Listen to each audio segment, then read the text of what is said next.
మన రక్షకుడును మన ప్రభు అయిన యేసుక్రీస్తు వారి నామంలో చేరివచ్చిన మీ అందరికీ కూడా వందనాలు, ఉదయకాల శుభాలు తెలియచేస్తూ అందరికీ వందనాలు. దేవుని వాక్యాన్ని ధ్యానం చేసుకుందాం. శ్రద్ధ కలిగి దేవుని మాటలు ఆలకించండి. దేవుని వాక్యాన్ని వినేటప్పుడు చాలా శ్రద్ధగా వినాలి. చుట్టూ చూస్తున్నటువంటి ప్రతి పరిస్థితులను మనం గమనించగలిగితే, యేసు ప్రభువారు భూమి మీద శరీరధారి అయి జీవించిన దినములలో చెప్పిన అనేకమైన ప్రవచనములు నేటి కాలములలో నెరవేరుచున్నవి అని అనటానికి ఏమాత్రము సందేహము లేదు. అలాంటి నెరవేర్పుతో కూడిన అనేక సంఘటనలు సమాజంలో జరగటం మనం చూస్తూ ఉన్నాం. కాబట్టి వాక్యమును దొరుకు కాలమందే దానిని మనము అంగీకరించి మన జీవితాలను సరి చేసుకోవాలి. హల్లెలూయా. నేను ఒక ప్రశ్నతోటి నా ప్రసంగ ధ్యానాంశాన్ని ప్రారంభించాలని అనుకుంటున్నా. అదేంటంటే, ఇక్కడికి వచ్చినటువంటి మీ అందరిలో మారు మనసు పొందామన్న వాళ్ళు ఎంతమంది ఉన్నారు? ఎందుకు చాలామంది మారు మనసు పొందామని ధైర్యంగా చేయలేకపోయారో తెలుసా? చాలా మట్టుకి అనుకుంటున్నారు, ఇంకా నాలో సరి చేయవలసిన సంగతులు ఉన్నాయి, ఇంకా నాలో మార్చుకోవలసిన సంగతులు ఏవో ఉన్నాయి, ఇంకా నాలో ఈ పాప స్వభావము, ఈ బీజం ఉండిపోయింది, కాబట్టి నేను పూర్తిగా మారు మనసు పొందాను అని చెప్పలేకపోతున్నారు. ఇప్పుడు ఏ జ్ఞాపకం చేస్తున్నానో తెలుసా? మీరు ఏదైతే మీ మనసులో, మీ హృదయంలో ఇంకా మార్చుకోవటానికి, మారు మనసు పొందలేదు అనేటువంటి ఆలోచనతో ఉండిపోయినటువంటి ఆ స్వభావం ఏదైతే ఉందో, ఏ లక్షణమైతే ఉందో, నాకు పలానా వ్యసనం ఉంది, పలానా అలవాటు ఉంది, పలానా చెడుతనం ఉంది, కాబట్టి నేను మారు మనసు పొందానని చెప్పలేకపోతున్నాను అనేటువంటి ఆలోచనతో ఉంటే, ఆ పొందలేనటువంటి ఆ స్వభావం ఏదైతే ఉందో దాన్నే బైబిల్లో ఏమన్నారంటే ప్రాచీన స్వభావము అన్నారు. ఏ స్వభావం అంటది? అందరూ చెప్పాలి. ఏ స్వభావం అది? ప్రాచీన స్వభావం.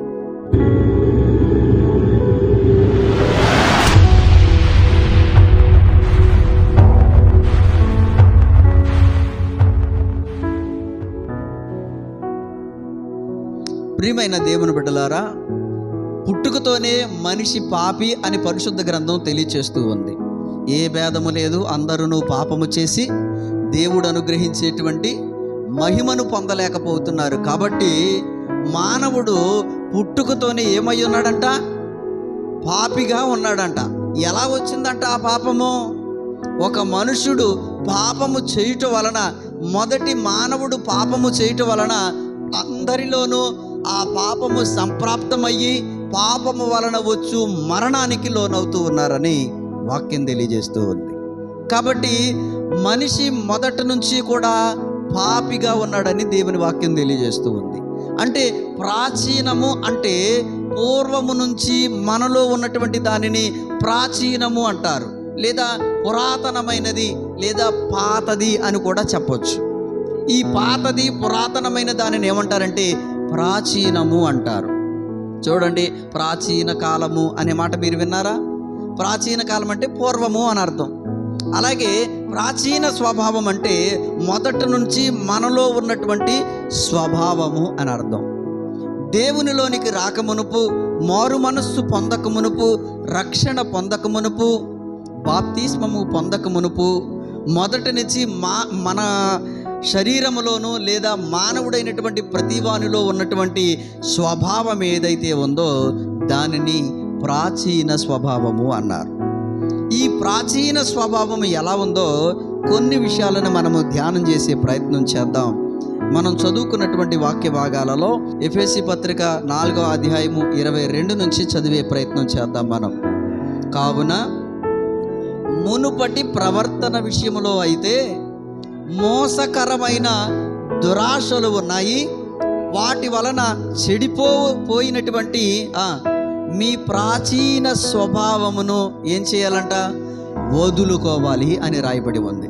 పూర్వము నుంచి ఉన్నటువంటి దురాశ, లేకపోతే అసూయ, స్వార్థము, ఈర్ష్య, ఇంకా చెప్పాలి అని అంటే ప్రాచీనము నుంచి మనలో ఉన్నటువంటి అనేకమైనటువంటి పాప సంబంధమైనటువంటి కార్యములు ఏవైతే ఉన్నాయో వాటిని ప్రాచీన స్వభావము అన్నారు. ఈ ప్రాచీన స్వభావాన్ని ఏం చేయాలంట? వదులుకోవాలి అని రాయబడి ఉంది. దీనిని గురించి మనము ఇంకొంచెం లోతుగా ప్రయత్నం చేస్తే రోమాపత్రిక 6వ అధ్యాయము 6వ వచనములో కూడా ఈ మాట చాలా స్పష్టంగా రాయబడి ఉంది. ఏమనగా, మనమికను పాపమునకు దాసులము కాకుండుటకు పాప శరీరము నిరర్ధకమగునట్లు మన ప్రాచీన స్వభావము ఆయనతో కూడా సిలివేయబడినని ఎరుగుదుము అని వ్రాయబడి ఉంది. మనలో ఉన్నటువంటి ప్రాచీన స్వభావం ఏదైతే ఉందో, పుట్టుక నుంచి మనం కలిగి ఉన్నటువంటి స్వభావం ఏదైతే ఉందో, ఏ చెడుతనం అయితే మనలో ఉందో, ఏ దుష్టత్వం అయితే మనలో ఉందో, ఏ చెడు ఆలోచనలు అయితే మనలో ఉన్నాయో ఆ ప్రాచీన స్వభావాన్ని వదులుకోవాలి. ఎందుకంటే ఆ ప్రాచీన స్వభావమునంట మన ప్రభువైన యేసుక్రీస్తు వారు ఆ పాప శరీరము నిరర్ధకమగునట్లుగా మన ప్రాచీన స్వభావాన్ని ఆయనతో కూడా సిలువేశారు అని రాయబడి ఉంది. కాబట్టి సిలువేయబడినటువంటి ప్రాచీన స్వభావాన్ని నేను ఇంకా కలిగి ఉంటాను అని అంటే మరలా నువ్వు క్రీస్తు వారిని సిలువకు అప్పగించేటువంటి వారిగా ఉన్నారని మీ జ్ఞాపకం చేస్తున్నాను. మనలో చాలా రకాలైనటువంటి ప్రాచీన స్వభావాలు ఇంకా వదులుకోలేనటువంటివి చాలా ఉన్నాయి. ఆలోచన చేయండి. బాప్తిసం పొందిన తర్వాత, రక్షణ పొందిన తర్వాత, మారు మనసు పొందిన తర్వాత కూడా స్వభావంలో మార్పు లేనటువంటి వ్యక్తులు చాలామంది ఉంటారు. మీరు ఆలోచన చేయండి. కొన్నిసార్లు మనం చాలామంది వ్యక్తులను చూసినప్పుడు అంటూ ఉంటాం, ఈడేం మారాడు అసలే అంటూ ఉంటాం. మనం అంటామా కాదా? అంటే వారిలో మనకి ఏం కనపడలేదు? మార్పు కనపడలేదు. మీరు ఆలోచన చేయండి. ప్రియమైన దేవుని బిడ్డలారా, ఈ ఒకసారి మనం ఆలోచన చేస్తే టీవీల్లో కొన్ని యాడ్స్ చూపిస్తూ ఉంటారు. సన్నగా ఉన్నవాళ్ళు లావు అవ్వటానికి, లావుగా ఉన్నవాళ్ళు సన్నం అవటానికి కొన్ని యాడ్స్ చూపిస్తూ ఉంటారు. ఆ యాడ్స్ చూపించేటప్పుడు మీరు కనుక అది చూడగలిగితే ఎలా చూపిస్తారో తెలుసా? ఫస్ట్ ఒక వ్యక్తిని బాగా లావుగున్న వ్యక్తిని చూపిస్తారు, తర్వాత అదే వ్యక్తిని బాగా సన్నపడ్డం తర్వాత మరలా ఆ వ్యక్తిని చూపిస్తూ ఉంటారు. 2 ఫోటోలు పక్క పక్కనట్టు చూపిస్తూ ఉంటారు. మనం ఆశ్చర్యపోతాం అనమాట. ఎలా అంటే చూడగానే అమ్మో ఇంత లావుండే వ్యక్తి ఇంత సన్నమైపోయాడా అని మనం ఆశ్చర్యపోతాం. అంటే రెండిటికి పూర్తి వ్యత్యాసాన్ని మన ముందుంచుతారు ఆ యాడ్ వేసేటువంటి వాళ్ళు ఎవరైతే ఉన్నారో వాళ్ళు. ఇప్పుడు నేను ఏం జ్ఞాపకం చేస్తున్నానో తెలుసా? దేవునిలోనికి వచ్చిన తర్వాత కూడా నీలో పూర్తి వ్యత్యాసం కనబడాలి. పూర్తి వ్యత్యాసం కనబడకపోతే మీరు ఆలోచన చేయండి.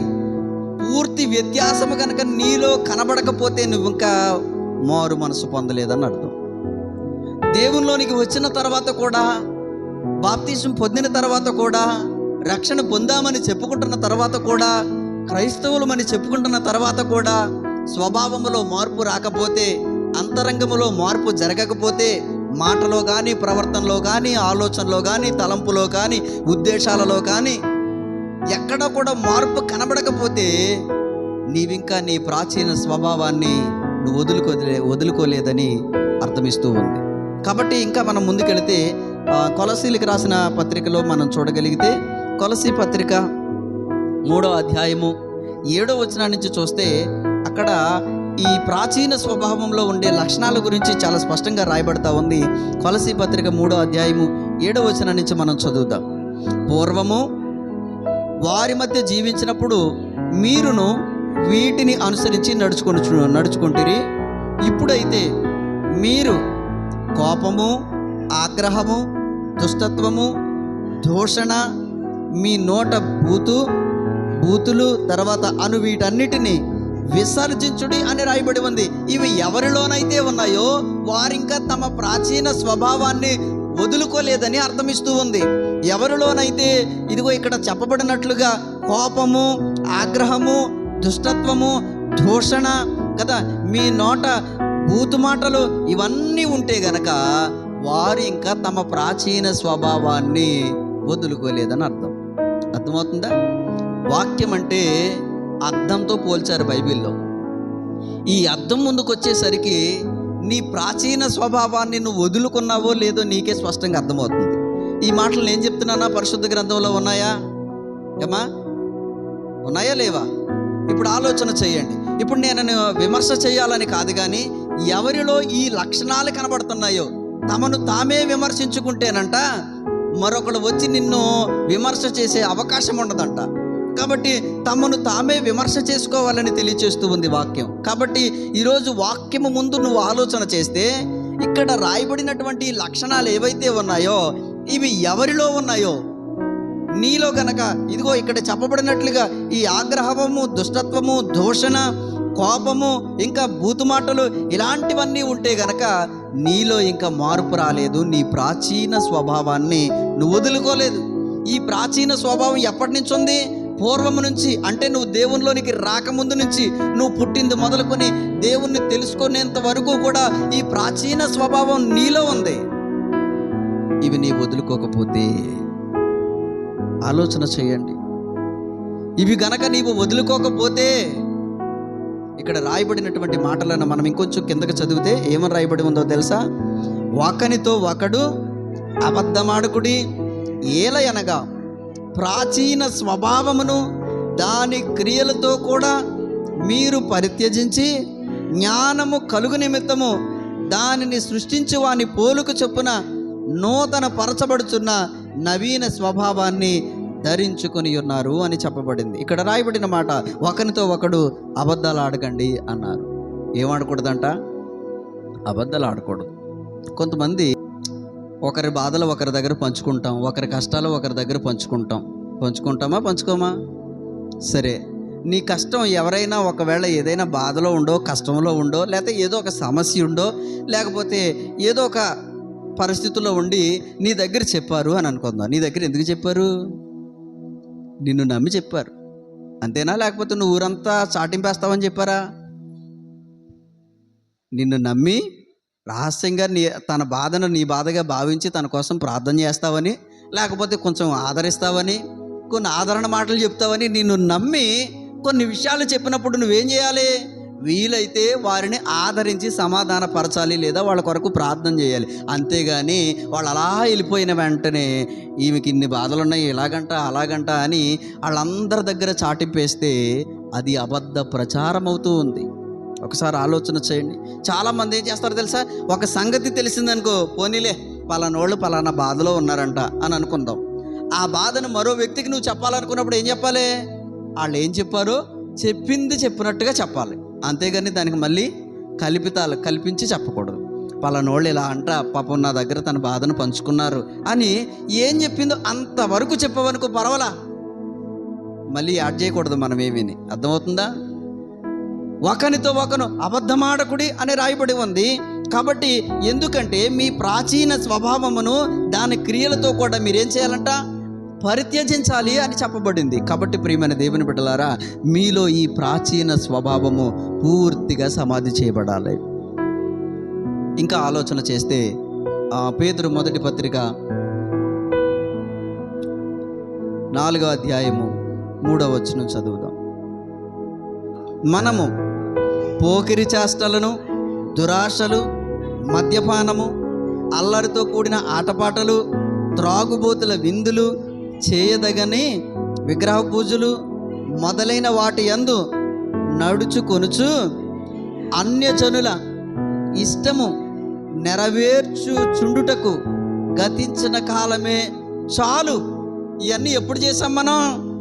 పోకిరి చేష్టలు, దురాశలు, మద్యపానం, అల్లరితో కూడిన ఆటపాటలు, తాగుబోతుల విందులు, ఇంకా చేయదగని విగ్రహ పూజలు, ఇవన్నీ పూర్వం చేసి వచ్చినటువంటి వారం. అవునా కాదా? వీటిలో ఏదో ఒక అల్లరో లేకపోతే పోకిరి చేష్టలో, దురాశలో ఇవన్నీ కూడా దేవునిలోనికి రాకమునుపు మనందరము చేసి వచ్చినటువంటి వారమే. అయితే వాటికి చాలును అని రాయబడి ఉంది ఇక్కడ. వాటికి అన్యజనుల ఇష్టము నెరవేర్చుటకు గతించిన కాలమే చాలును అని రాయబడి ఉంది. ఇక వాటికి స్వస్తి చెప్పాలి, వదిలేసుకోవాలి. ఇంకా నేను అలాంటి దురాశ కలిగి ఉంటాను, ఇంకా నేను అలాంటి మద్యపానాసక్తుడి అయి ఉంటాను, ఇంకా నేను అలాంటి అల్లరితో కూడినటువంటి ఆటపాటలు, పోకిరి చేష్టలు నేను కలిగి ఉంటాను అని అంటే నీ ప్రాచీన స్వభావాన్ని నువ్వు వదులుకోలేనటువంటి వ్యక్తిగా నీవు ఉన్నావనే విషయాన్ని మీకు జ్ఞాపకం చేస్తూ ఉన్నాను. మనలో ఉన్నటువంటి ప్రాచీన స్వభావం ఏదైతే ఉందో దానిని వదులుకునేటువంటి వారిగా మనం ఉండాలి. సరిగ్గా ముందుకెళుతూ ఈ ప్రాచీన స్వభావం అనేది ఎలా ఉంటుందో కొన్ని విషయాలు మీకు జ్ఞాపకం చేస్తూ ఉన్నాను. ఇక్కడ మనం ఆలోచన చేస్తే ఎఫెసీ పత్రికలో 2వ అధ్యాయము 1 నుంచి మనం 4 వచనాలు మనం చదువుకుంటే, మీ అపరాధముల చేతను పాపముల చేతను మీరు చచ్చిన వారై ఉండగా ఆయన మిమ్మును క్రీస్తుతో కూడా బ్రతికించును. మీరు వాటిని చేయుచు వాయుమండల సంబంధమైన అధిపతిని అనగా అవిధేయులైన వారిని ఇప్పుడు ప్రేరేపించు శక్తికి అధిపతిని అనుసరించి ఈ ప్రపంచ ధర్మము చొప్పున మునుపు నడుచుకుంటురి. వారితో కలిసి మనమందరమును శరీరము యొక్కయు మనసు యొక్కయు కోరికలను నెరవేర్చుకొనుచు మన శరీరాశలను అనుసరించి మునుపు ప్రవర్తించుచు కడమ వారి వలె స్వభావ సిద్ధముగా దైవోగ్రతకు పాత్రులమై ఉంటిమి అని రాయబడి ఉంది. ఎవరైతే ఈ యొక్క స్వభావ సిద్ధమైనటువంటి ప్రాచీన స్వభావములో ఉన్న చెడు లక్షణాలు ఏవైతే ఉన్నాయో వాటిని వదులుకోకపోతే గనక కడమ వారి వలె దేవుని దైవోగ్రతకు సిద్ధపడినటువంటి వారి వలె ఉన్నారు అనే విషయాన్ని ఇక్కడ జ్ఞాపకం చేస్తూ ఉన్నాను. కడమ వారి వలె స్వభావ సిద్ధముగా దైవోగ్రతకు పాత్రులై ఉన్నారు అని చెప్పబడింది. ఎవరైతే ఇంకా ఇలాంటి దుష్టత్వాన్ని వదులుకోలేదో ఆలోచన చేయండి. మన ప్రభు వారు చెప్పారు కదా, నీవు చల్లగానైనా ఉండు, వెచ్చగానైనా ఉండు, నులివెచ్చగా ఉండొద్దన్నారు. నులివెచ్చగా ఉండేటువంటి వారినంట దేవుడే స్వయంగా అసహించుకుంటున్నాడు అని వాక్యంలో తెలియచేయబడింది. ఈరోజు నీ స్థితి నులివెచ్చగా ఉంటే పడిలేస్తూ అటు ఇటుగా నామకార్థంగా ఏదో కేవలం పైకి మాత్రమే క్రైస్తవుడని చెప్పుకొనుచు అంతరంగంలో మార్పు లేకుండా లోకాచారాలు, లోకములో అన్ని జనులు చేసేటువంటి అనేకమైనటువంటి సాంప్రదాయాలు, మూఢనమ్మకాలు ఇలా ఆలోచన చేస్తే గనక కొన్ని దురాశలు, అసూయలు, స్వార్థములు ఇలా ప్రాచీనంలో ఉన్నటువంటి ఈ గత పాపములు ఏవైతే ఉన్నాయో వాటిని ఇంకా నీవు విడిచిపెట్టుకోకుండా అలాగే వాటిని కొనసాగిస్తూ పైకి మాత్రం నేను భక్తిపరుడిని, క్రైస్తవుడిని అని చెప్పుకునేటువంటి వారిగా ఉంటే అట్టి వారంట కడమ వారి వలె దేవుని యొక్క దైవోగ్రతకు పాత్రులై ఉన్నారు అని చెప్పబడింది. కాబట్టి ఇక్కడ రాయబడిన ఈ మాటలను మనం ఆలోచన చేస్తే ఈ ప్రపంచ ధర్మము చొప్పున మునుపు నడుచుకుంటురి అని చెప్పబడింది. ఈ ఎఫెసీ పత్రిక 2వ అధ్యాయము అక్కడ 2వ వచనం 3వ లైన్లో రాయబడిన మాట ఏంటో తెలుసా? ఈ ప్రపంచ ధర్మము చొప్పున మునుపు నడుచుకుంటురి అని చెప్పబడింది. ఈ ప్రపంచ ధర్మము చొప్పున మునుపు నడుచుకుంటురి. ఈ ప్రపంచ ధర్మం ఏం చెప్పిందో తెలుసా? ప్రపంచ ధర్మం అంటే లోకం. ఈ లోకం ఏమని చెప్తుందో తెలుసా? ఇప్పటికీ కూడా చెడుని మంచిగా చెబుతూ ప్రోత్సహిస్తూ ఉంది. చెడుని మంచిగా చెబుతూ ప్రోత్సహిస్తూ ఉంది. ఇలాగా ఈ ప్రపంచ ధర్మములో అనగా లోకములో ఉన్నటువంటి చెడంతటిని కూడా మంచిగా బోధిస్తూ ముందుకెళ్ళిపోతా ఉంది. ఆ ప్రపంచ ధర్మము చొప్పున మీరు మునుపు నడుచుకుంటురి అని రాయబడి ఉంది. కాబట్టి ఈ లోకములో ఉన్నటువంటి చెడైతే ఉందో అది మంచిగా బోధిస్తూ ఉందంట. ఉదాహరణకి ఒక మాట మీకు జ్ఞాపకం చేస్తూ ఉంటాను. లోకంలో ఎప్పటి నుంచో ఒక సామెత ఉంది. 1000 అబద్ధాలు ఆడైనా సరే ఏం చేయాలట చెప్పండి? 1000 అబద్ధాలు ఆడైనా పెళ్లి చేయొచ్చు అన్నారు. ఇది లోకనీతి, ఇది ప్రపంచ ధర్మం. పర్వాలేదండి, పెళ్లి చేయటానికి 1000 అబద్ధాలైనా ఆడేయచ్చు, తప్పులేదన్నారు. అసలు అబద్ధం ఆడటమే వాక్య ప్రకారంగా తప్పు. అర్థమవుతుందా? ఇక 1000 అబద్ధాలు ఆడితే ఆ కాపురం ఉంటుందా, ఊడిపోతుందా? ఏమా చెప్పండి? 1000 అబద్ధాలు ఆడి పెళ్లి చేసేస్తే ఆ కాపురం ఉంటుందా, ఊడిపోతుందా? అది గదిగదిగదిగదిగో ఆ కాకి వాళ్ళింది చూడు, అంతవరకు మందే పొలం అన్నాడంట ఒకడు. ఉంటుందా, ఊడిపోతుందా కాపురం? ఆలోచన చెయ్యండి. 1000 అబద్ధాలు అంటే ప్రపంచ ధర్మం ఏం చెప్పిందంటే అబద్ధమాడైనా పెళ్లి చెయ్యమని చెప్తుంది. దేవుని ధర్మం ఏం చెప్తుందంటే అసలు అబద్ధమే ఆడొద్దు, నీ జీవితంలో అబద్ధానికి తావియొద్దు, మోసానికి తావియొద్దు, స్వార్థానికి తావియొద్దు, నిజాయితీగా యథార్థంగా ఉండమని వాక్యం తెలియజేస్తూ ఉంది. ఇలా ప్రపంచ ధర్మము ఏమని చెప్తుందంటే లోకములో ఎన్నో చెడు కార్యాలను మంచిగా ప్రోత్సహిస్తూ ఉంది. ఆలోచన చేయండి. మద్యపానం సేవించడం అది మంచని ఈ ప్రపంచ ధర్మం బోధిస్తూ ఉంది. ఆలోచన చేయండి. ఈ మధ్య కాలంలో వ్యభిచారం చేయటం, లేకపోతే జారత్వం కలిగి ఉండటం, అది నీతిగా మంచిగా ఈ ప్రపంచ ధర్మం బోధిస్తూ ఉంది. ఆలోచన చేయండి. స్వలింగ సంపర్కమని ఇక ఆలోచన చేస్తే కొన్ని దేశాలలో ప్రభుత్వాలు వారే వ్యభిచార కేంద్రాలు పెట్టడమని ఆలోచన చేయండి. ఇలాంటివి ప్రోత్సహిస్తున్నటువంటి దేశాలు కొన్ని ఉన్నాయి. మన దేశంలోనికి కూడా ఆ జబ్బు కొన్ని చోట్ల అలాంటిది ఆ జబ్బు సోకిందనేటువంటి విషయాన్ని మీకు జ్ఞాపకం చేస్తూ ఉన్నా. ఇదంతా ఏంటంటే ప్రపంచ ధర్మము. ఇది చెడు అయినా సరే మంచిగా బోధిస్తూ ఉంది. ఒక పురుషుడైనా ఒక స్త్రీ అయినా తమకు నచ్చినట్లుగా జీవించవచ్చు, ఎలా పడితే అలా ప్రవర్తించవచ్చు, వానికి స్వేచ్ఛ ఉందని ఈ మధ్యకాలం సుప్రీంకోర్టు కూడా ఒక చట్టాన్ని చేసిందంట. ఆ చట్టంలో ఒక స్త్రీ అయినా పురుషుడైనా సరే తమకు నచ్చినట్లుగా జీవించవచ్చని ఈ ప్రపంచ ధర్మంలో నీతిగా బోధిస్తూ ఉన్నారు. కానీ దేవుని నీతి ఏం చెబుతుందంటే, నీవు ఈ ప్రపంచ ధర్మము చొప్పున మునుపు నడుచుకున్నావు, ఆ ప్రాచీన స్వభావాన్ని నువ్వు పూర్తిగా వదులుకోవాలి.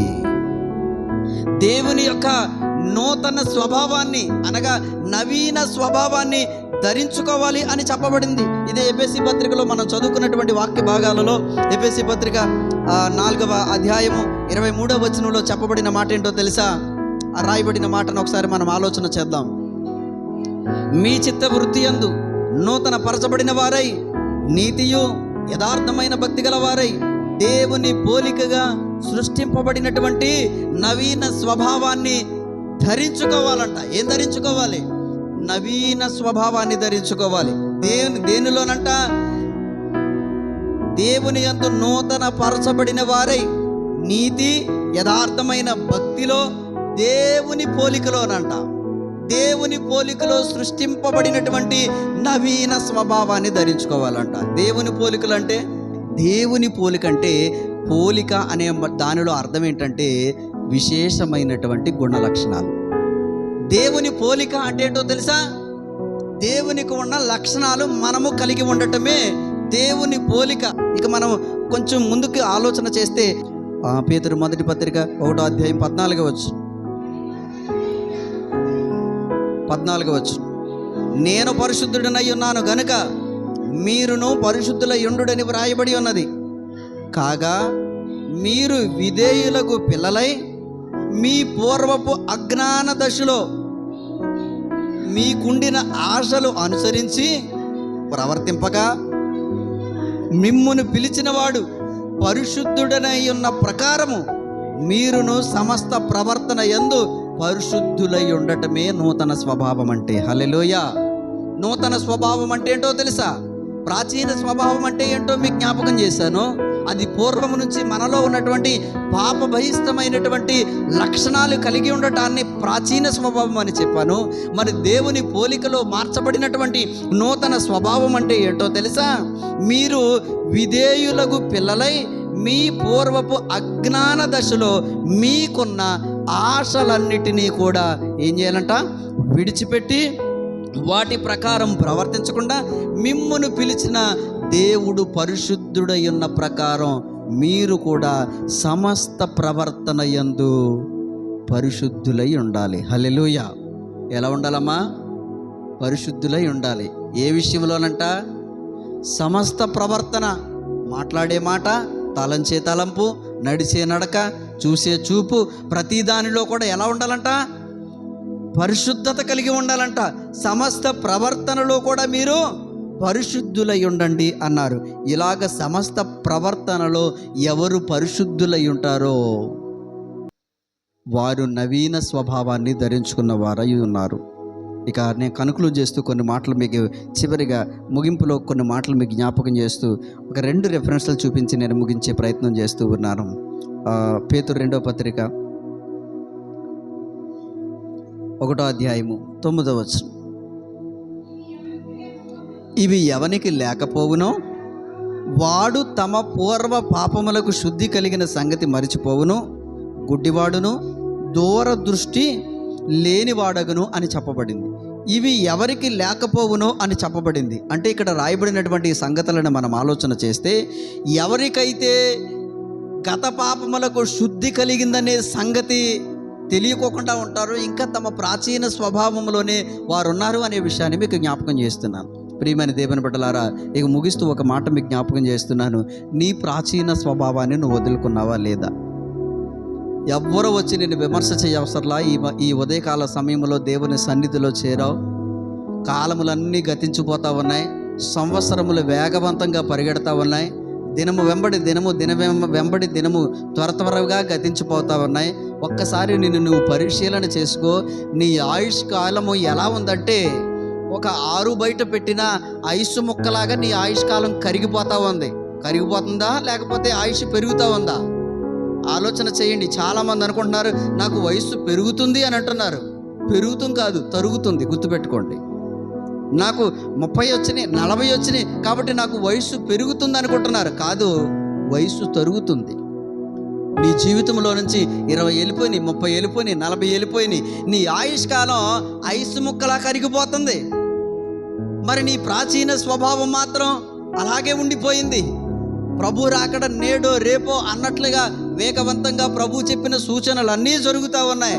నీ జీవితాన్ని ఇంకా మార్చుకోకుండా, అంతరంగంలో శుద్ధి చేసుకోకుండా, నీ జీవితంలో సరైన మార్పు లేకోకుండా నువ్వు అలాగే జీవిస్తే నీవు కడమ దైవోగ్రతకు పాత్రులై ఉన్నారనే విషయాన్ని మీకు జ్ఞాపకం చేస్తున్నాను. ఆలోచన చేయండి. ఎంతోమంది మాను మనసు లేకుండా చచ్చిపోతున్నారండి. అక్కడెక్కడో బస్సు కాలిపోయిందంట, 16 మంది సజీవ దహనం అయిపోయారంట. ఇంకో చోట ఎక్కడో ఫ్లైట్ కూలిపోయిందంట, ఇంకో చోట ఎక్కడో ఏదో ప్రమాదం జరిగిందంట. అన్ని రకరకాలైనటువంటి విధ్వంసాలు జరుగుతున్నాయి. అందుకని దుర్దినాలంట. మనమున్న దినాలు ఏ దినాలు? దుర్దినముల్లో మనమున్నాం. భయంకరమైనటువంటి దినాలలో మనమున్నాం. ఒక వ్యక్తి బయటికి వెళ్ళినటువంటి వ్యక్తి తిరిగి మరలా క్షేమంగా ఇంటికి వస్తాడో రాడో చెప్పలేనటువంటి పరిస్థితుల్లో మనమున్నాం. ఆలోచన చేయండి. ప్రభు రాకడ నేడో రేపో, నీ పోకడ ఎప్పుడో తెలియలేనటువంటి ఒక భయంకరమైనటువంటి పరిస్థితుల్లో నీవు ఉన్నావు. నీ జీవితాన్ని సరిచేసుకోకుండా ఇంకెంతకాలం ఇలాంటి ప్రాచీన స్వభావాన్ని వదులుకోకుండా జీవిస్తావు? ప్రభు అసహించుకునే స్థితిలో నీవు ఉన్నావేమో. ఈ ఉదయకాలం అంతా నేను మీకు జ్ఞాపకం చేస్తున్నాను. నీ అంతరంగంలో, నీ హృదయంలో మార్చుకోలేని సంగతి ఏదైనా ఉంటే నువ్వు మార్చుకోవటానికి ఇష్టపడితే దేవుడు నీకు మారు మనసునిస్తాడు. హల్లెలూయా. నూతన స్వభావాన్ని ఇస్తాడు. హల్లెలూయా. ఒకప్పుడు ద్వేషించిన నీవు ప్రేమిస్తావు. ఒకప్పుడు అసహించుకునేటువంటి స్థితిలో నుంచి ప్రేమించగలిగే స్థితిలోనికి నీవు వస్తావు. హల్లెలూయా. ఒకప్పుడు ఒకరిని చూసి అసహించుకున్నావా, ఒకరిని చూసి అసూయపడేదానివా? ఇప్పుడు నీకు ఎలా వస్తుందంటే నూతన స్వభావం వచ్చినప్పుడు నువ్వు ప్రేమించేటువంటి మనసు కలిగి ఉంటావు. దేవునికి ఉన్నటువంటి లక్షణాలు కలిగి ఉంటావు. నీవు ప్రేమిస్తావు, కనికరిస్తావు, జాలి పడతావు. ఇంకా ఆలోచన చేస్తే కనుక ఎదుటి వారి యొక్క బాధను నీ బాధగా భావిస్తూ ఉంటావు. ఈ లక్షణాలు నీలోనికి రాకపోతే, పవిత్రమైన పరిశుద్ధమైన జీవితము నీలోనికి రాకపోతే నీవింకా ప్రాచీన స్వభావంలోనే ఉన్నావు. ఆలోచన చేయండి. నేనే జ్ఞాపకం చేస్తున్నానంటే, అమ్మా మీరు దేవునిలోనికి వచ్చినప్పటికీ దేవునిలో రాకముందుటికి ఏమాత్రము మార్పు లేకపోతే గనక నువ్వు ఇంకా నీ ప్రాచీన స్వభావాన్ని వదులుకోలేదని అర్థం. నీవు దేవునిలోనికి వచ్చిన తర్వాత, మందిరంలోనికి వచ్చిన తర్వాత నీవు ఏ లక్షణాలైతే వదులుకుంటున్నావో నీవు నవీన స్వభావాన్ని ధరించుకున్న వారై ఉన్నారు. కాబట్టి దేవుని చిత్త ప్రకారముగా నవీన స్వభావాన్ని ధరించుకున్నటువంటి వారిగా ఉండాలి. ఎందుకంటే మన గత పాపములకు మన ప్రభువైన యేసుక్రీస్తు వారు ఏం చేశారంట? శుద్ధి కలగజేశారంట. అందుకనే ఒక పక్షవాయువు కలిగినటువంటి వ్యక్తిని ప్రభువు చాలా సునాయాసనంగా చెప్పిన మాట ఏంటో తెలుసా? నీ పాపములు క్షమింపబడి ఉన్నవి అని అన్నారు. అక్కడున్న చాలామంది వ్యతిరేకించినా కానీ ప్రభువు అన్నారు, అతనికి స్వస్థత చేకూర్చటం, ఆ పక్షవాయువు పోగొట్టుట సులభమా లేక పాపక్షమాపణ కలిగించుట సులభమా అని ప్రభు వారు చెప్పారు. అన్నిటికంటే ముఖ్యమైన సంగతి ఏంటంటే, ఒక వ్యక్తి స్వస్థపరచబడటం కంటే పాపక్షమాపణ పొందటమే ఉత్తమమైనటువంటి పని. హల్లెలూయా. ఒకవేళ అనారోగ్యంతో చచ్చినా, ఒకవేళ పాపములు క్షమించబడితే ఆ వ్యక్తి ఎక్కడికి వెళ్తాడు? పరలోకం వెళతాడు. దేవుని దగ్గర జీవిస్తాడు, దేవునితో పాటు ఉంటాడు. లేదు, ఒక వ్యక్తి స్వస్థపరచబడ్డాడు కానీ పాపములు క్షమించబడకపోతే, ఆలోచన చేయండి.